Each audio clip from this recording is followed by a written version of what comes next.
Shalom, selamat pagi.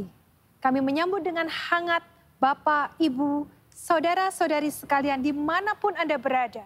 Baik di Surabaya, di Indonesia, ataupun di luar negeri. Karena setiap kita telah dipersatukan oleh kasih Allah di dalam Yesus Kristus. Mari setiap kita datang beribadah kepadanya dengan rasa sukacita dan ucapan syukur. Karena Allah yang telah memanggil Anda dan saya untuk datang beribadah kepadanya. Selamat hari Minggu, selamat beribadah. Tuhan Yesus memberkati kita semua.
Shalom jemaat sekalian, selamat pagi.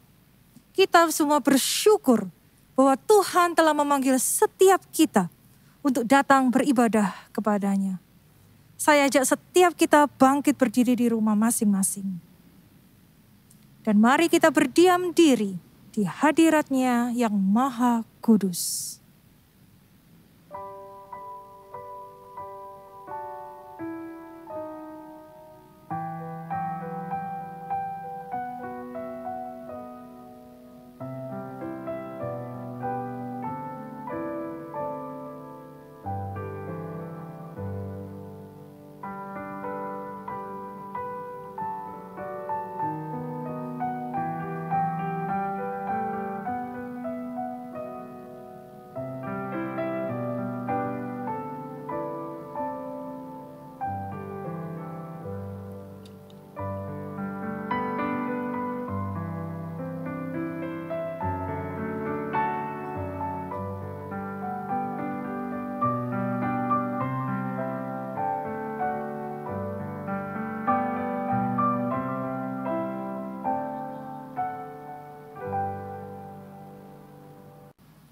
Ibadah pada pagi hari ini diselenggarakan atas pertolongan Tuhan, pencipta langit dan bumi.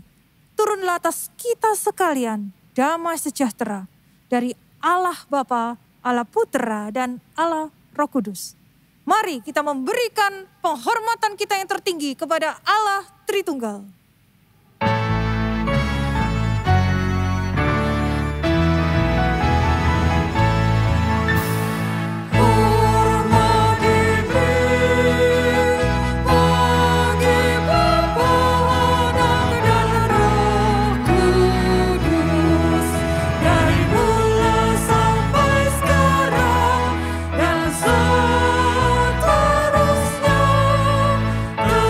Termulia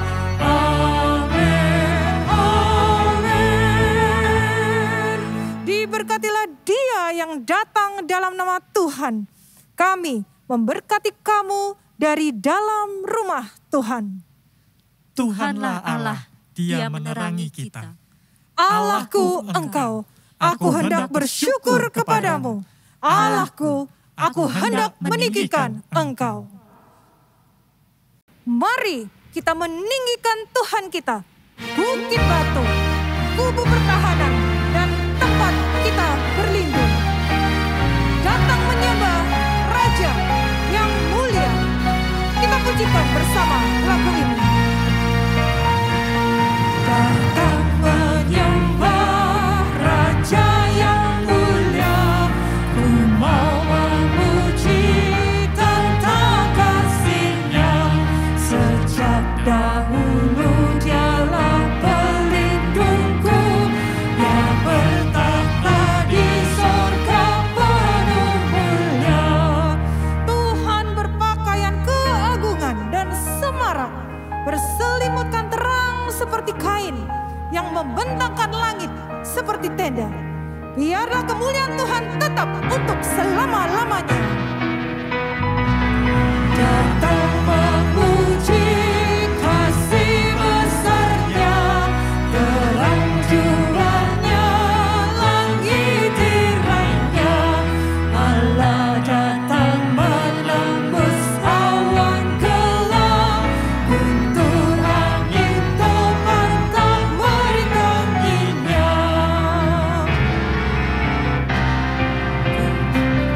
Ku mau tuturkan kasih rahmat-Nya, tiupan nafas-Nya, pancarkan terang-Nya. Sumber dari bukit turun ke ladang, Nya curahkan hujan sejukkan bumi. Di sorga dengan tidak berhenti-hentinya mereka berseru siang dan malam, Kudus, kudus, kuduslah Tuhan Allah yang Maha Kuasa. Kuasa-Nya besar, kasih-Nya ajaib, malaikat sorga memuji Dia. Meski ku rendah, suaraku lemah, namun ku memuji Tuhan menebus. Mari kita masuk di dalam doa.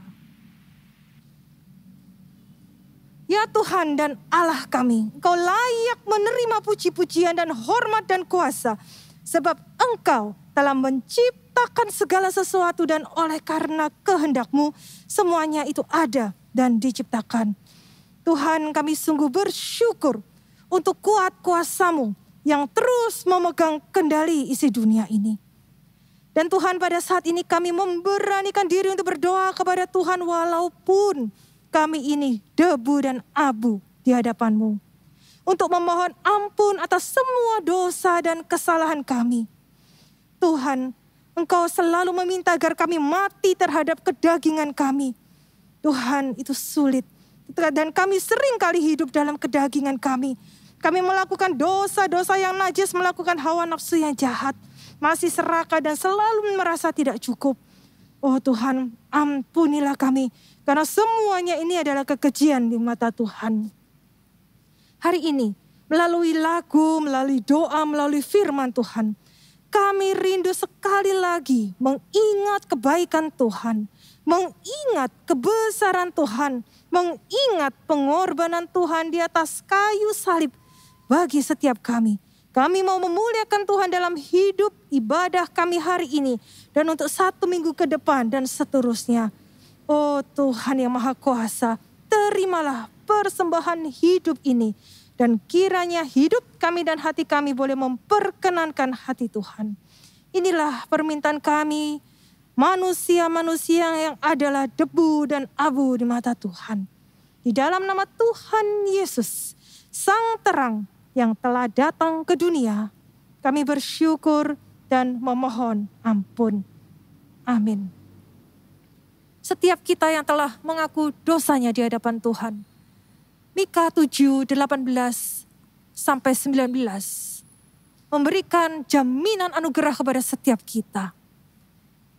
Siapakah Allah seperti Engkau yang mengampuni dosa dan yang memaafkan pelanggaran dari sisa-sisa miliknya sendiri, yang tidak bertahan dalam murkanya untuk seterusnya, melainkan berkenan kepada kasih setia. Biarlah Ia kembali menyayangi kita, menghapuskan kesalahan-kesalahan kita, dan melemparkan segala dosa kita ke dalam tubir-tubir laut. Jemaat sekalian, berbahagialah setiap kita yang dosanya telah diampuni oleh Allah Sang Maha Pengampun. Silakan duduk.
Yesus adalah terang dunia.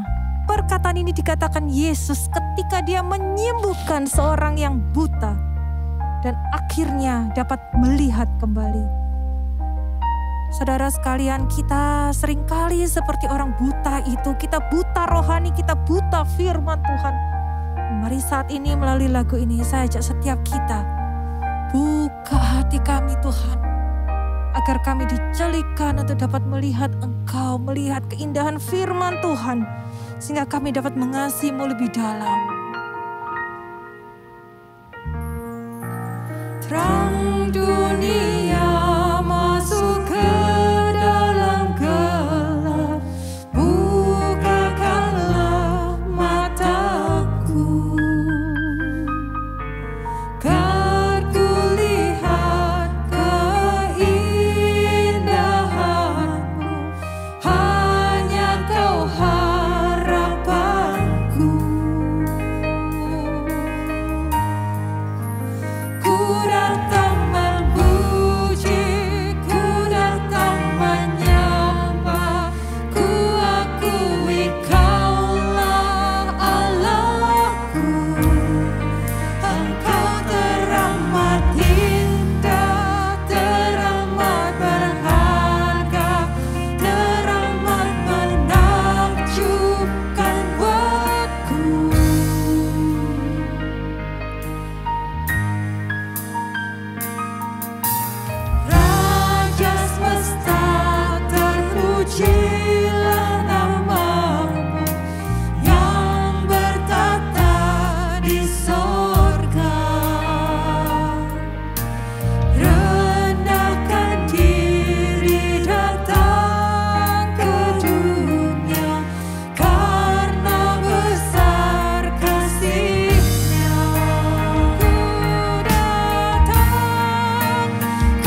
begitu indah. Allah yang begitu mengasihi kita. Allah meminta setiap kita untuk mengasihi Dia tanpa ada embel-embel yang lain. Mengasihi Dia dengan sepenuh hati. Mengasihi Dia bukan karena musik yang indah, bukan karena kata-kata yang indah, tetapi mengasihi Dia dalam segala sesuatu, dalam segala peristiwa kehidupan kita.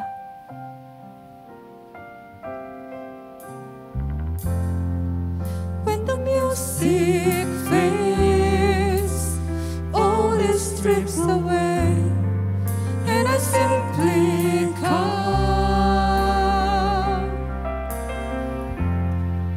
longing just to bring something that's of worth that will bless your heart.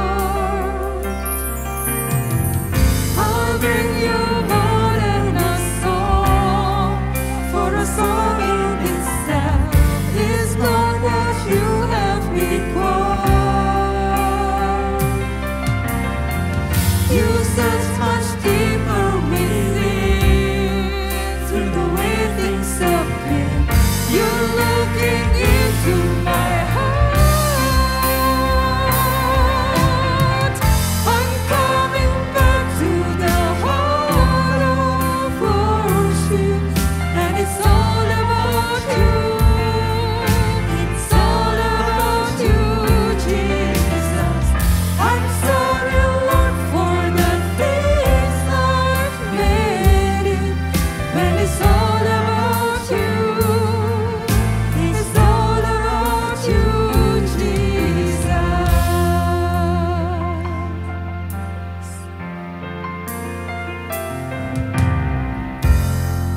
King of endless worth, no one could express how much you deserve.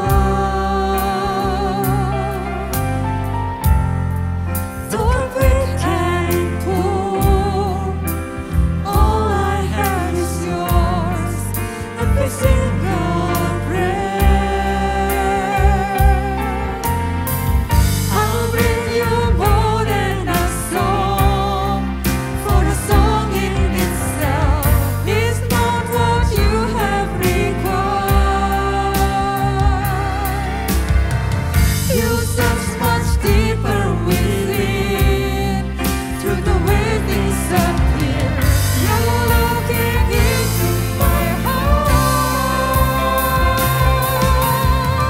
I'm coming back to the heart of worship, and it's all about you. It's all about you, Jesus. I'm sorry, Lord, for the things I've made it, when it's all about you. It's all about you, Jesus. I'm sorry, Lord. I'm sorry, Lord, for the things I've made it, when it's all about you. It's all about you, Jesus.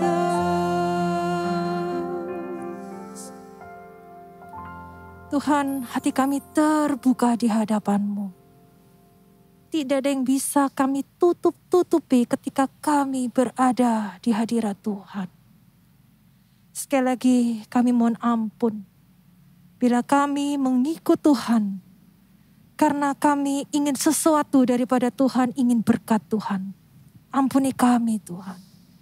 Kami rindu pada saat ini, pada kebaktian pada pagi hari ini.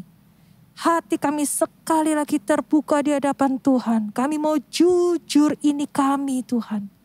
Sering kami lemah, sering kali kami jatuh ke dalam berbagai-bagai pencobaan yang mungkin kami buat sendiri. Oh Tuhan, ampuni kami. Beri kami kekuatan untuk datang sekali lagi di hadapan Tuhan. Untuk datang kepada Allah, Sang Maha Pengasih. Allah, Sang Maha Penyayang. Terima kasih Tuhan. ketika kami membutuhkan Engkau selalu hadir. Karena Engkau adalah Allah yang setia, yang tidak pernah berubah dari sekarang sampai selama-lamanya.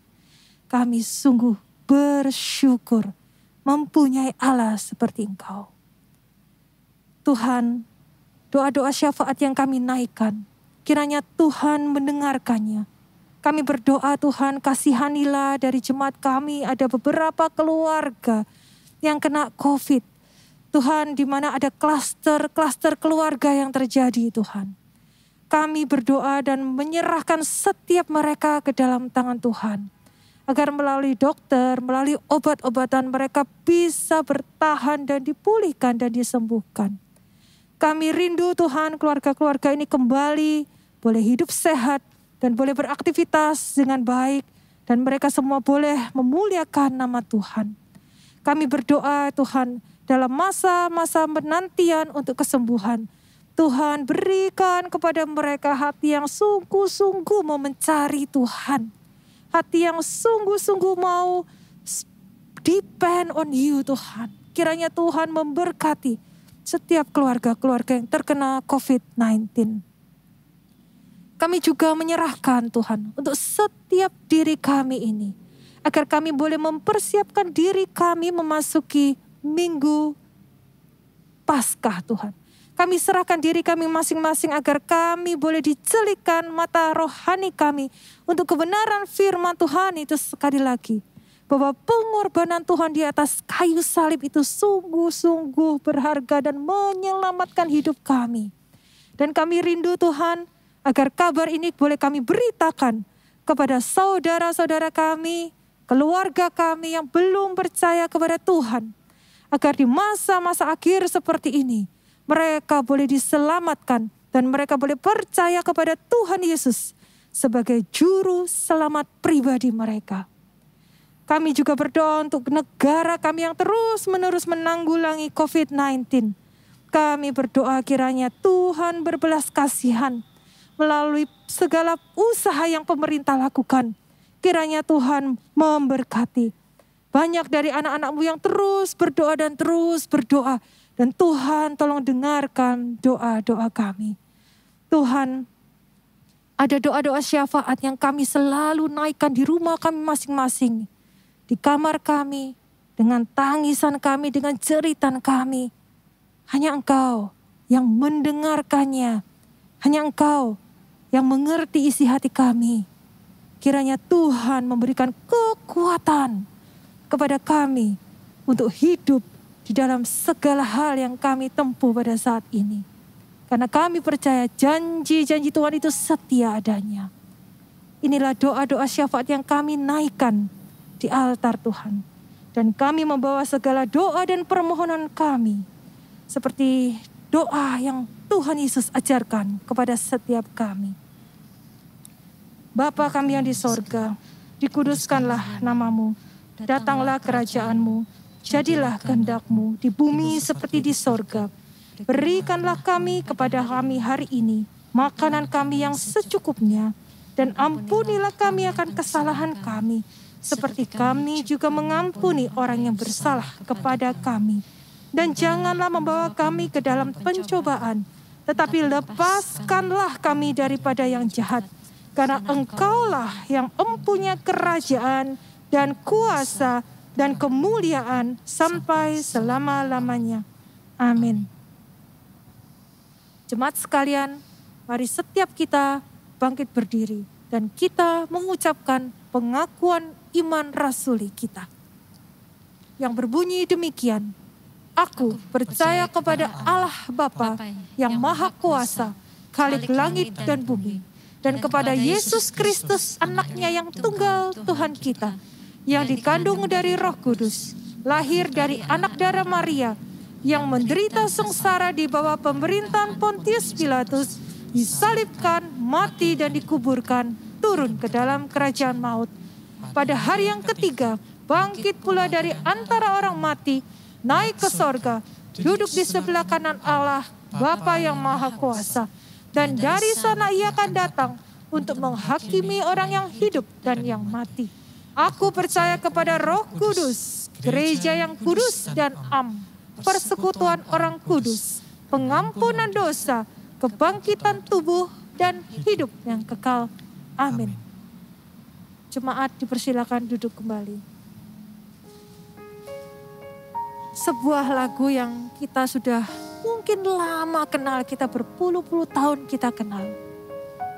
Lagu ini berkata, aku mau iring Yesus selama-lamanya meskipun hidupku dalam kesulitan.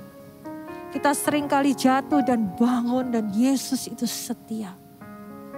Mari saat ini saya ajak setiap kita untuk mempersiapkan, merenungkan firman Tuhan yang begitu ajaib. Kita katakan, apapun yang terjadi Tuhan, aku mau iring Engkau.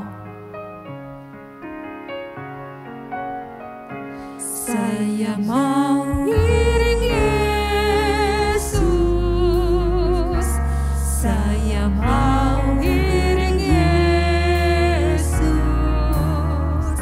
sampai selama-lamanya. Meskipun saya susah, menderita dalam dunia, saya mau iring Yesus sampai selama-lamanya. Katakan sekali lagi.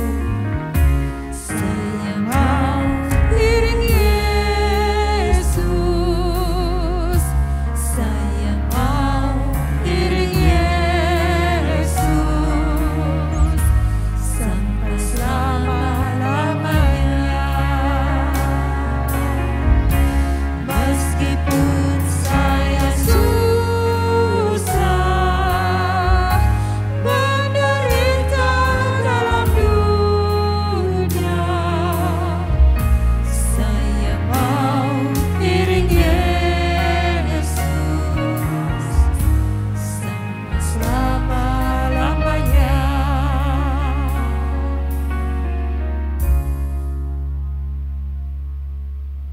Shalom, jemaat yang dikasihi oleh Tuhan.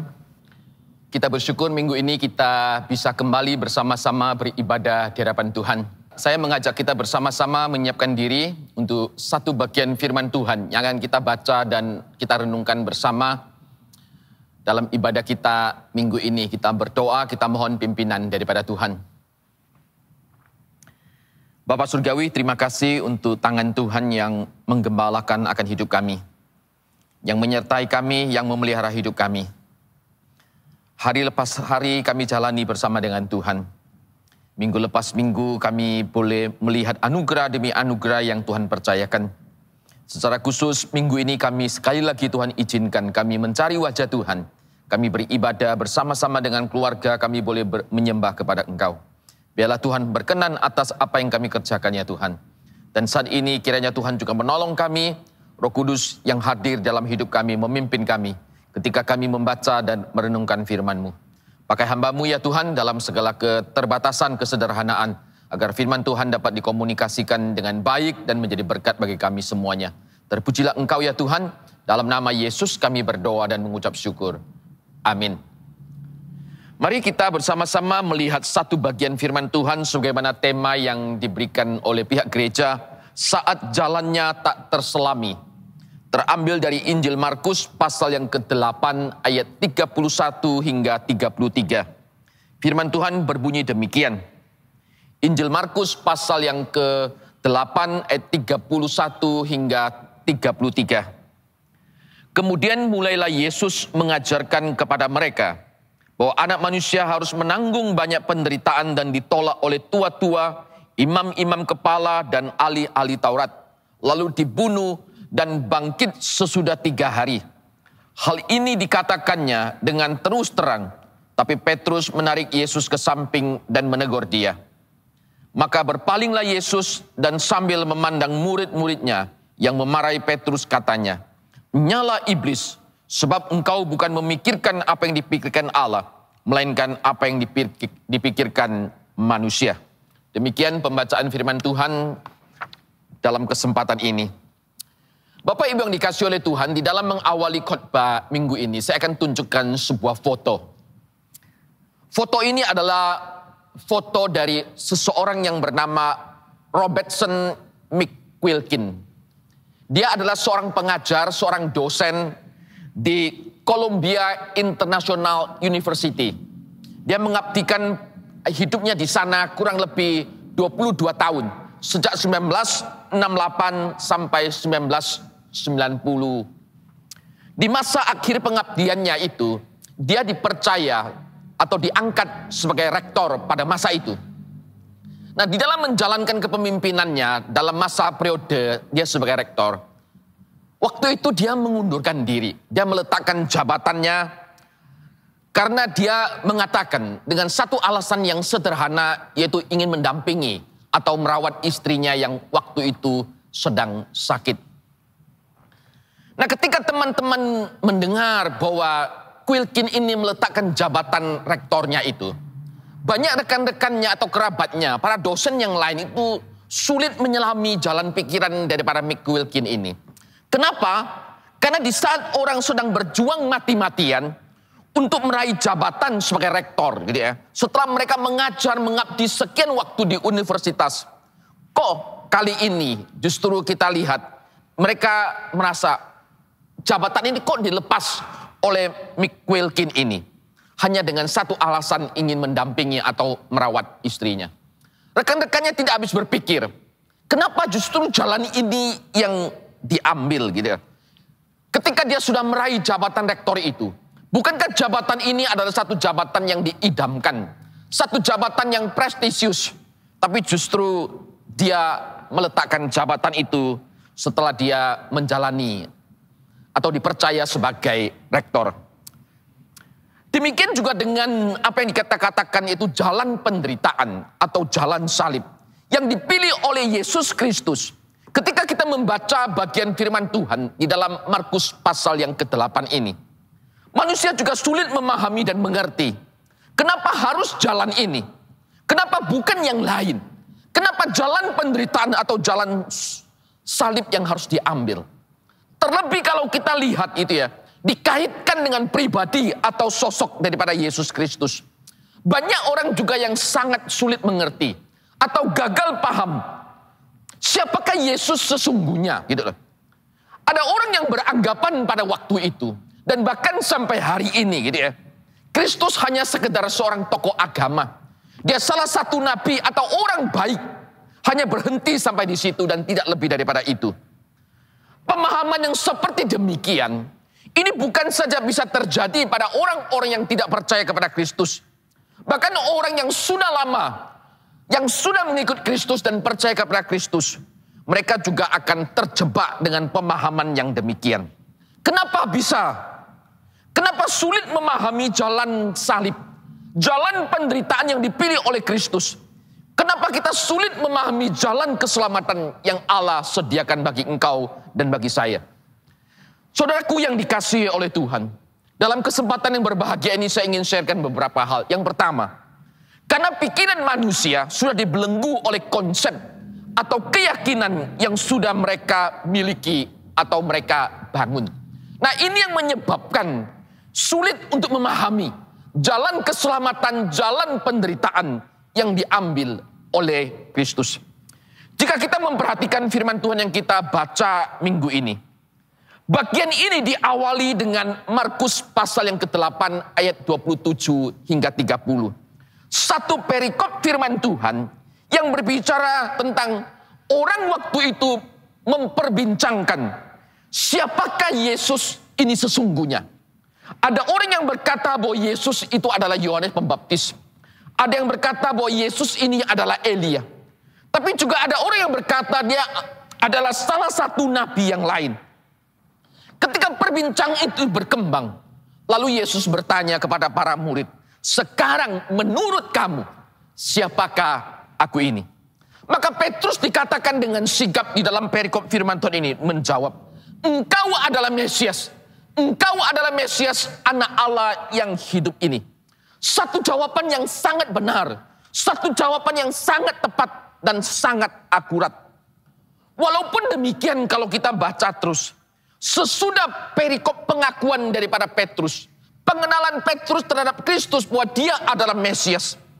Maka dikatakan masuk di ayat 31 sampai 33. Ketika Yesus menceritakan tentang penderitaan bahwa dia akan diserahkan kepada tua-tua, imam-imam kepala dan ahli Taurat. Dia akan dibunuh dan bangkit pada hari yang ketiga. Nah, pada waktu itulah kita lihat Petrus pun gagal paham. Petrus pun sulit paham. Yang dimengerti oleh Petrus pada waktu itu, Mesias tidak boleh menderita. Sebaliknya Mesias adalah pahlawan yang gagah perkasa, yang akan membebaskan umat Israel dari penjajahan dan membawa umat Israel kembali kepada masa kejayaan seperti masa Raja Daud dan Salomo. Inilah konsep atau keyakinan yang sudah dimiliki oleh umat Israel pada waktu itu. Sehingga dalam benak pikiran mereka, Mesias itu tidak boleh menderita. Sebaliknya harus tangguh, harus menang. Itu adalah konsep yang sudah mereka miliki, yang mereka bangun dari waktu ke waktu. Dan keyakinan inilah yang menghambat, membuat mereka gagal paham ketika Yesus mengatakan dia harus menderita. Sebelum kita membaca Markus pasal yang ke-8 ayat 31 hingga 33. Petrus dan murid-murid yang lain, mereka telah menyaksikan, kalau kita lihat di dalam pasal-pasal sebelumnya di dalam Injil Markus. Mereka menyaksikan begitu banyak mujizat yang dilakukan oleh Kristus. Yesus memberi makan 5.000 orang. Yesus berjalan di atas air. Yesus menyembuhkan orang yang sakit di daerah Genesaret. Yang kerasukan setan, yang tuli mendengar, yang buta melihat. Bukankah semuanya itu adalah tanda-tanda mesianik? Dengan mujizat-mujizat yang Yesus lakukan. Ini adalah tanda-tanda mesianik. Bahkan kalau kita perhatikan, ketika Yohanes Pembaptis ada di dalam penjara, maka dia mengutus murid-murid lalu datang kepada Kristus dan bertanya, apakah engkau sesungguhnya dia? Nah, pada waktu Yesus mendengar pertanyaan daripada murid-murid Yohanes Pembaptis pada waktu itu, maka Yesus mengatakan, menjawab mereka. Ketika mereka bertanya, apakah engkau dia? Atau adakah seseorang yang kami harus tunggu? Nantikan lagi. Maka Yesus menjawab, pergilah. Katakanlah kepada Yohanes, apa yang engkau lihat? Apa yang engkau dengar? Orang buta melihat, orang lumpuh berjalan, orang kusta menjadi tahir, orang tuli mendengar. Yang mati dibangkitkan, kepada orang miskin diberitakan kabar baik. Yesus di sini tidak langsung menjawab akan pertanyaan murid-murid, apakah dia Mesias atau tidak. Tapi jawaban Yesus ini sudah cukup membuktikan bahwa Yesus adalah Mesias yang dijanjikan. Ketika Yesus mengatakan, orang buta melihat, orang lumpuh berjalan, orang kusta ditahirkan, orang tuli mendengar, yang mati dibangkitkan. Ini semuanya adalah tanda-tanda mesianik. Ketika Yohanes Pembaptis mendengar, maka dia sudah cukup bagi dirinya bahwa Yesus itu adalah Mesias yang dijanjikan. Gagal paham yang terjadi bagi para murid pada waktu itu, Petrus dan rekan-rekan, ini bisa terjadi pada siapapun juga. Seperti Petrus kalau kita perhatikan dalam perikop firman Tuhan yang kita baca ini. Dia mengikut Yesus selama 3 tahun. Ikut bersama-sama siang dan malam. Tidur bersama-sama, makan bersama-sama. Melayani bersama-sama. Bahkan Petrus mempunyai posisi sebagai seorang pemimpin. Toh dia juga gagal paham ketika bicara soal tentang penderitaan yang akan dialami oleh Yesus. Ketika Yesus memberitahu bagi mereka bahwa Mesias anak Allah harus menanggung banyak penderitaan, akan dibunuh oleh imam-imam kepala, tua-tua dan ahli Taurat. Langsung Petrus menegur Yesus. Tuhan, kiranya Allah menjauhkan hal ini. Hal itu sekali-kali tidak akan menimpa engkau. Ini adalah satu reaksi yang muncul daripada Petrus. Ketika Yesus memberitahukan penderitaannya yang pertama. Bahwa dia akan menanggung banyak penderitaan. Dia akan ditolak oleh tua-tua, imam-imam kepala dan ahli Taurat. Dibunuh. Namun pada hari yang ketiga dia akan bangkit dari antara orang mati. Ini pun sulit dimengerti oleh Petrus pada waktu itu. Padahal penderitaan Yesus Ini bukan satu kebetulan. Penderitaan Yesus, jalan salib, jalan penderitaan itu ada di dalam rencana Allah yang kekal. Di ayat 31 yang kita baca ini, ada satu frase anak kalimat yang berbunyi, anak manusia harus dikatakan.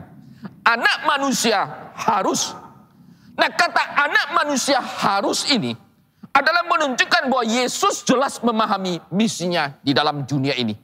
Apa yang Yesus katakan di dalam bagian ini adalah untuk menekankan jalan keselamatan melalui salib itu. Sehingga dia katakan anak manusia itu harus menanggung akan penderitaan.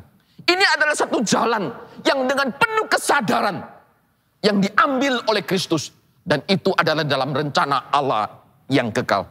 Ketika Petrus mendengar akan perkataan itu, maka Alkitab mengatakan Petrus ini menarik Yesus ke samping, lalu dia menegur akan Yesus. Tetapi ayat 32, Petrus menarik Yesus ke samping dan menegur dia. Nah, kata menegur di ayat yang ke-22, kata menegur dia. Ini adalah satu kata yang keras dalam arti kata menghardik, memarahi atau mencela.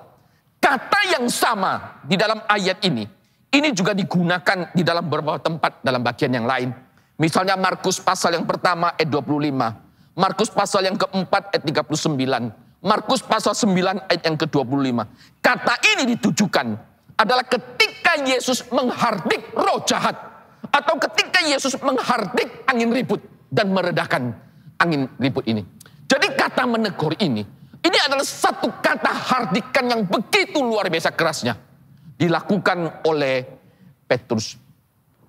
Tuhan Yesus ketika menanggapi akan apa yang dilakukan oleh Petrus, maka dia pun menanggapi dengan satu reaksi yang keras. Sehingga Yesus berkata, "Nyala engkau iblis." Yang ditujukan kepada Petrus pada waktu itu. Kata "nyala iblis" adalah dalam arti kata Tuhan Yesus memerintahkan Petrus untuk menyingkirkan diri dari hadapannya. Nah, kata ini juga menunjukkan keseriusan daripada Yesus. Di dalam dia mengajarkan, memberitahu akan jalan keselamatan, jalan penderitaan, jalan salib yang akan dia tempuh ke depan. Adalah untuk menyelamatkan manusia. Pada waktu itu Petrus tidak sadar bahwa dia telah diperalat oleh si jahat, si iblis, untuk menghambat karya keselamatan Allah bagi manusia. Tapi Yesus tahu dengan jelas bahwa Petrus telah diperalat oleh si jahat. Petrus telah diperalat oleh si iblis. Maka Yesus ketika mendengar bagaimana Petrus menegur dia, maka Yesus mengatakan, "Nyala engkau iblis." Karena Petrus pada waktu itu tidak menyadari bahwa jalan penderitaan dan kematian Yesus itu adalah rencana Allah yang kekal. Bahwa anak manusia datang untuk memberikan nyawanya, untuk menjadi tebusan bagi banyak orang. Markus pasal yang ke-10 ayat yang ke-45. Bahwa anak manusia datang adalah untuk memberikan nyawanya, menjadi tebusan bagi banyak orang. Jadi Yesus sadar sesadar-sadarnya akan jalan keselamatan yang ditempuh itu. Jalan penderitaan yang diambil itu adalah untuk menyelamatkan umat manusia. Bahkan kalau kita perhatikan, bukankah Mesias juga dibuatkan di dalam kitab Yesaya? Dalam perjanjian lama adalah Mesias yang menderita. Dikatakan dalam Yesaya 53, bahwa ia akan dihina, ia akan dihindari, bahkan dianiaya. Ia tertikam karena pemberontakan manusia. Tapi sesungguhnya penyakit kitalah yang ditanggungnya. Yesaya juga jauh sebelumnya menubuatkan bahwa Mesias yang akan hadir adalah Mesias yang menderita. Mesias yang hadir adalah Mesias yang menanggung segala pemberontakan daripada manusia, dan penyakit kita lah yang kita ditanggungnya. Inilah Mesias yang Allah janjikan, supaya melalui penderitaan dan kematiannya di atas kayu salib, Anda dan saya beroleh jalan keselamatan. Jadi yang pertama, kenapa manusia sulit memahami akan jalan penderitaan Kristus? Karena manusia sudah dibelenggu oleh satu konsep keyakinan yang sudah mereka miliki atau mereka bangun. Dalam hal ini konsep orang Yahudi, konsep Petrus tentang Mesias. yang harus kuat dan tidak mungkin menderita. Tapi justru Yesus tunjukkan Mesias yang dijanjikan Allah adalah Mesias yang menderita. Lalu yang kedua, kenapa sulit memahami jalan keselamatan, jalan penderitaan gitu ya? Karena pikiran manusia itu dipenuhi oleh keinginan diri, bukan kehendak atau kemauan daripada Allah itu sendiri. Di ayat yang ke-33 Yesus dengan jelas mengatakan kepada mereka, sebab engkau bukan memikirkan apa yang dipikirkan Allah, melainkan apa yang dipikirkan oleh manusia. Di ayat 33 ini dengan sangat jelas Yesus menggarisbawahi. Ketika dia menegur akan Petrus pada waktu itu, nyala engkau iblis. Maka di situ Yesus katakan, engkau bukan memikirkan yang dipikirkan Allah, tapi justru yang dipikirkan oleh manusia. Ketika Yesus memberitahu akan penderitaan yang akan dia alami, secara logika kalau kita perhatikan sikap Petrus, ketika dia menolak apa yang Yesus katakan, sebenarnya secara logika itu boleh kita katakan itu sangat wajar. Kita tahu bahwa orang yang kita kasih sedang dalam bahaya, atau mengatakan sesuatu secara kedagingan, dalam pikiran kita itu tidak baik, maka kita akan mengasihinya. Maka kita yang mengasihinya akan dengan segera bereaksi untuk mencegah. Ini yang dilakukan oleh Petrus, bukan? Maka ketika dia mendengar bahwa Yesus akan mengalami penderitaan, karena sebagai murid dia mempunyai harapan terhadap Kristus, dia sangat mengasihi Yesus, maka dia berusaha mencegah secara manusiawi. Jika kita berpikir secara manusia, dapat dikatakan Petrus pada waktu itu sedang memperlihatkan kasihnya kepada Yesus. Artinya dia tidak ingin melihat Yesus menderita. Dia tidak ingin Yesus mati. Dia ingin memproteksi, bahkan dia ingin melindungi Yesus. Bukankah pada waktu Yesus mau ditangkap di Taman Getsemani, dia juga yang menghunuskan pedang untuk melawan. Inilah Petrus. Karena secara naluri, secara kemanusiaan, dia mengasihi Yesus. Dia ingin melindungi Yesus. Dia tidak mau Yesus itu menderita. Namun kita perhatikan, pada waktu Yesus mengatakan kalimat ini, bahwa engkau memikirkan bukan yang dipikirkan Allah. Karena rencana karya keselamatan Allah, jalan salib itu adalah jalan yang harus ditempuh. Ini yang ada dalam pikiran Tuhan. Ini yang ada di dalam kehendak daripada Allah. Misalnya kita lihat juga satu contoh yang lain. Pada waktu Yesus disalibkan, orang yang disalibkan salah satu di samping Yesus, dia juga memberikan komentar.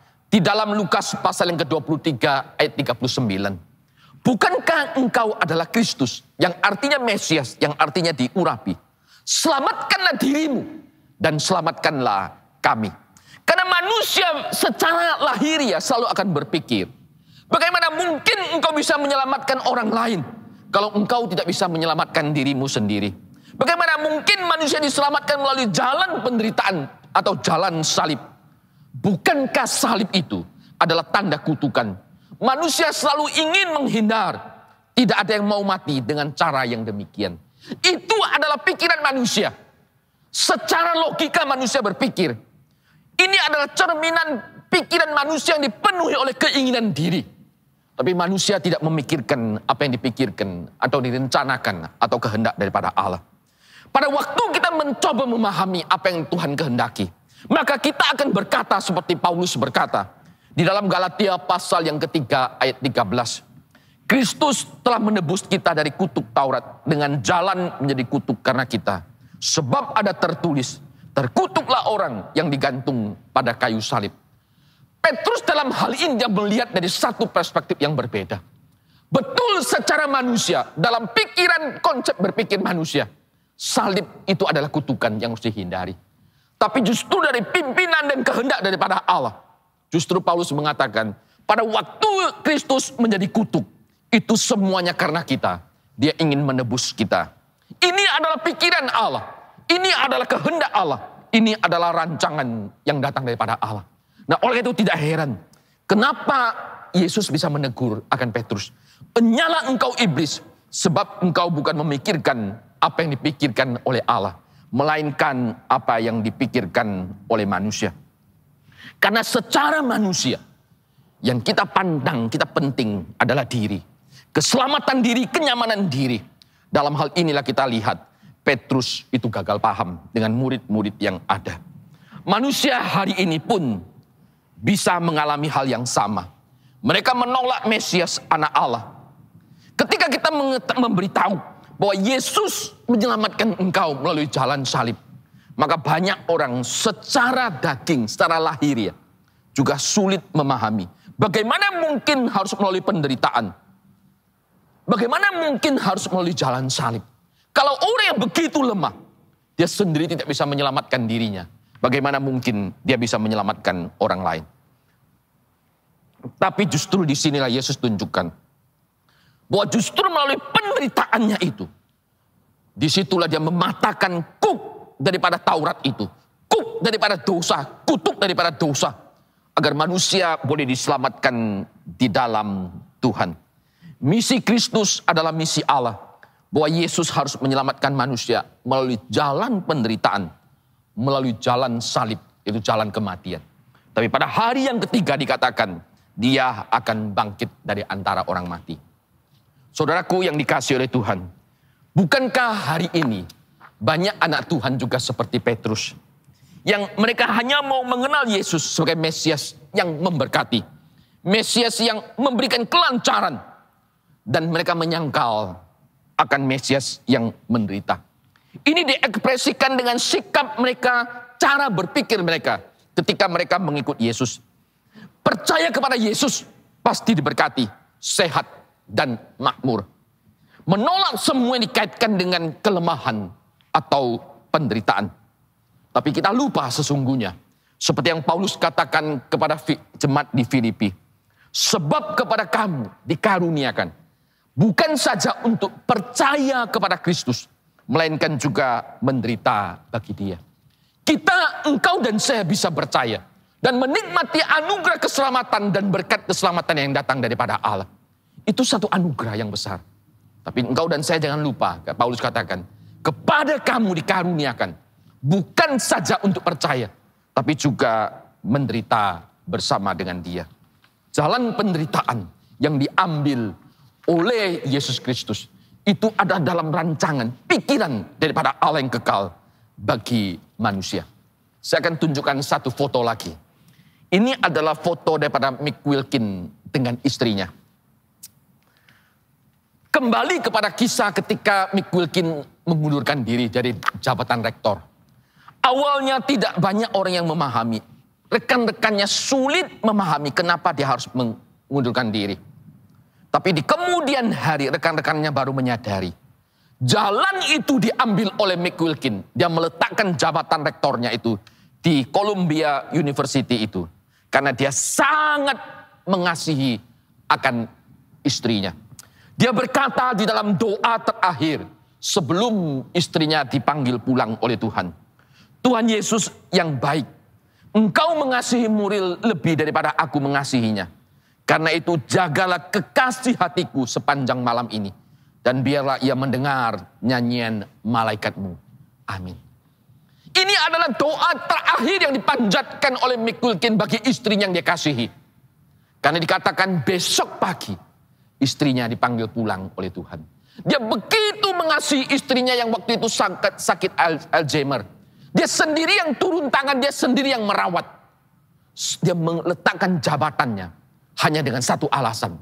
Karena dia sangat mencintai akan istrinya yang bernama Muriel itu. Yang telah mendampingi dia 44 tahun dalam pernikahannya pada waktu itu. Demikian juga dengan Kristus.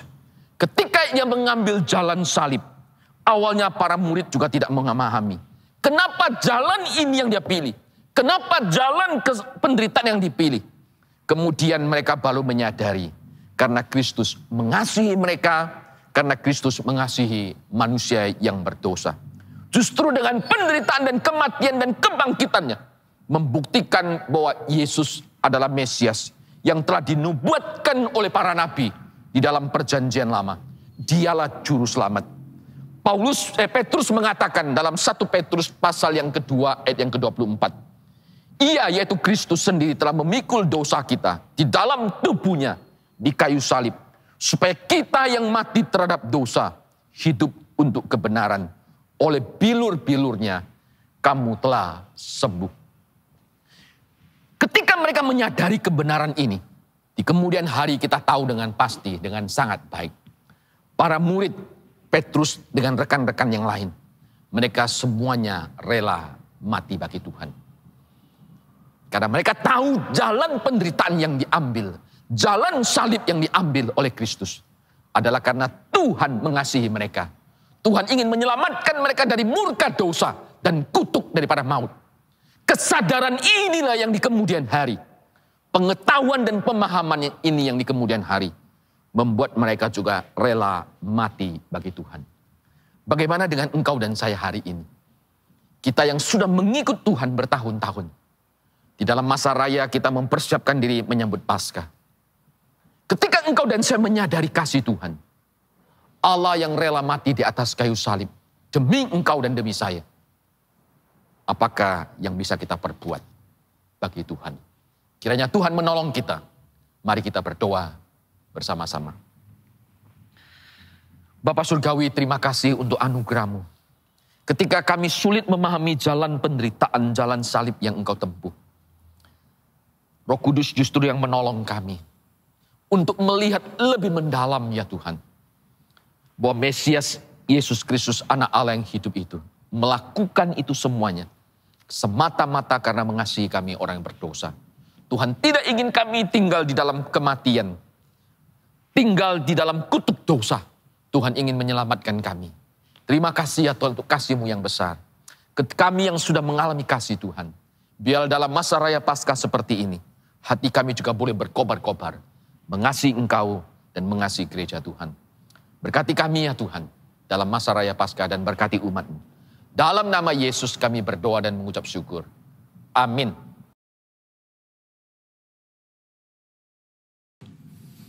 Selamat pagi jemaat Tuhan yang saya kasihi. Waktu berlalu dengan cepat sekali dan tak terasa awal bulan depan, yaitu tanggal 2 April dan 4 April, kita akan memperingati hari kematian dan kebangkitan Tuhan Yesus. Satu kebiasaan baik yang telah kita lakukan selama ini, yakni sebelum kita sampai pada hari Jumat Agung, kita akan melakukan serangkaian kegiatan rohani. Yang pertama, mulai 28 Maret sampai 2 April, kita akan mengadakan doa puasa yang dimulai jam 10 malam sampai jam 12 siang. Lalu yang kedua, mulai 29 Maret sampai 1 April, yakni hari Senin malam sampai Kamis malam, jam 7, jemaat dapat mengikuti ibadah malam untuk memperingati kesengsaraan Tuhan Yesus. Sebelum ibadah dimulai, jemaat dianjurkan mempergunakan waktu 1/4 jam untuk menenangkan diri dan berdoa. Guna menciptakan suasana yang lebih teduh, jemaat boleh menyalakan lilin di tempat di mana kita akan mengikuti ibadah. Lilin dapat diambil di gereja bersama dengan roti dan anggur.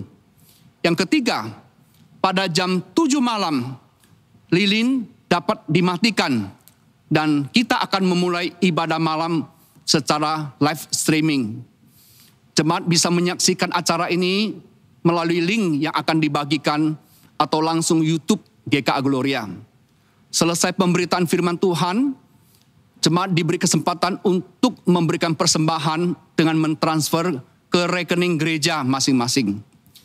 Dan yang keempat, kebaktian Jumat Agung akan diadakan pada hari Jumat 2 April jam 9 pagi.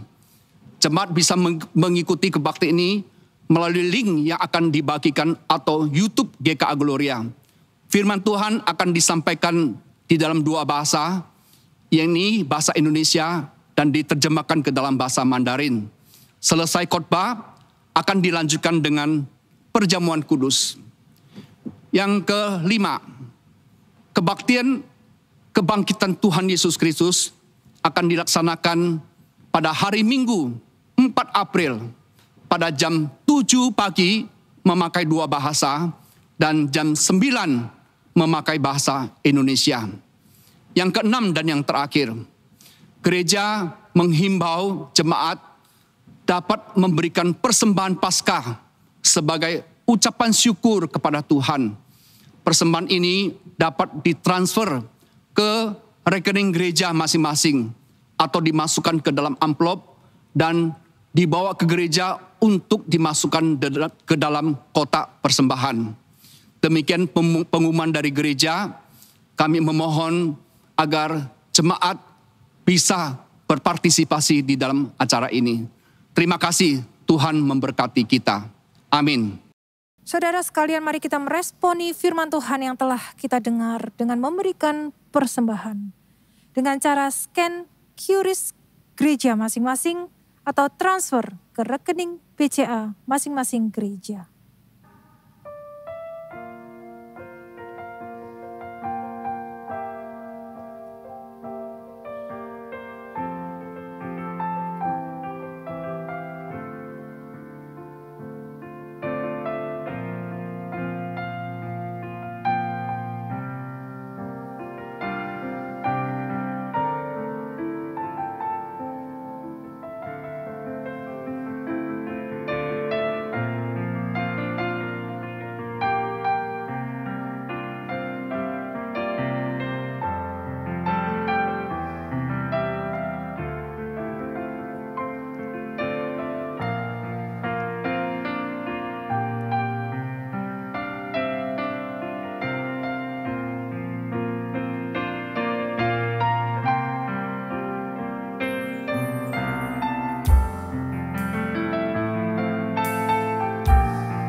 Mari setiap kita bangkit berdiri.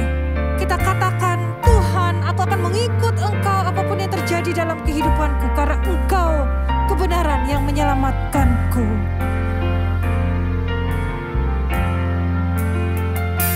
Yesus, Kau kebenaran yang menyelamatkanku. Kau memberikanku hidup dan pengharapan.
kasih Tuhan untuk janji-Mu.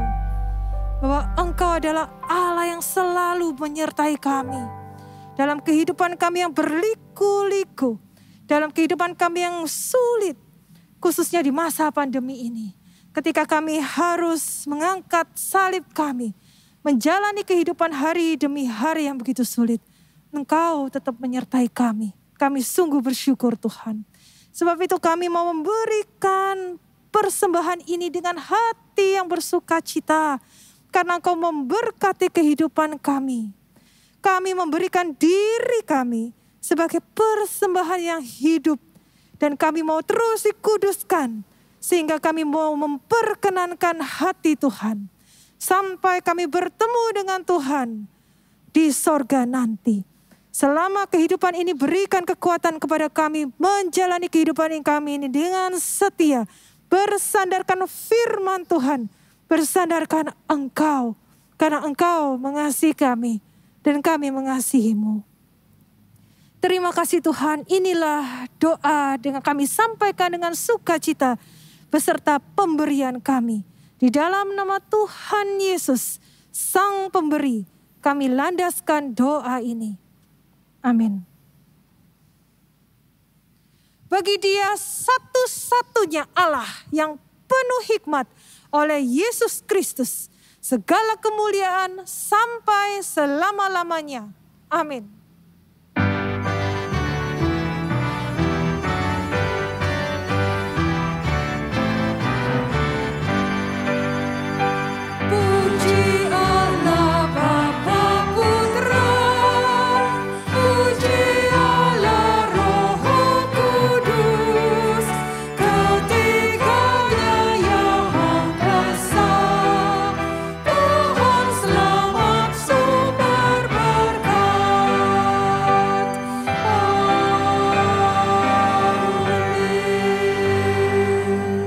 Jemaat dikasihi oleh Tuhan, mari arahkanlah hati kita kepada Kristus dan terimalah berkat yang datang daripada Tuhan. Kiranya Tuhan memberkati engkau dan melindungi engkau. Tuhan menyinari engkau dengan wajah-Nya dan memberi engkau kasih karunia. Tuhan menghadapkan wajah-Nya kepadamu dan memberi engkau damai sejahtera. Mulai dari saat ini dan sampai selama-lamanya. Amin.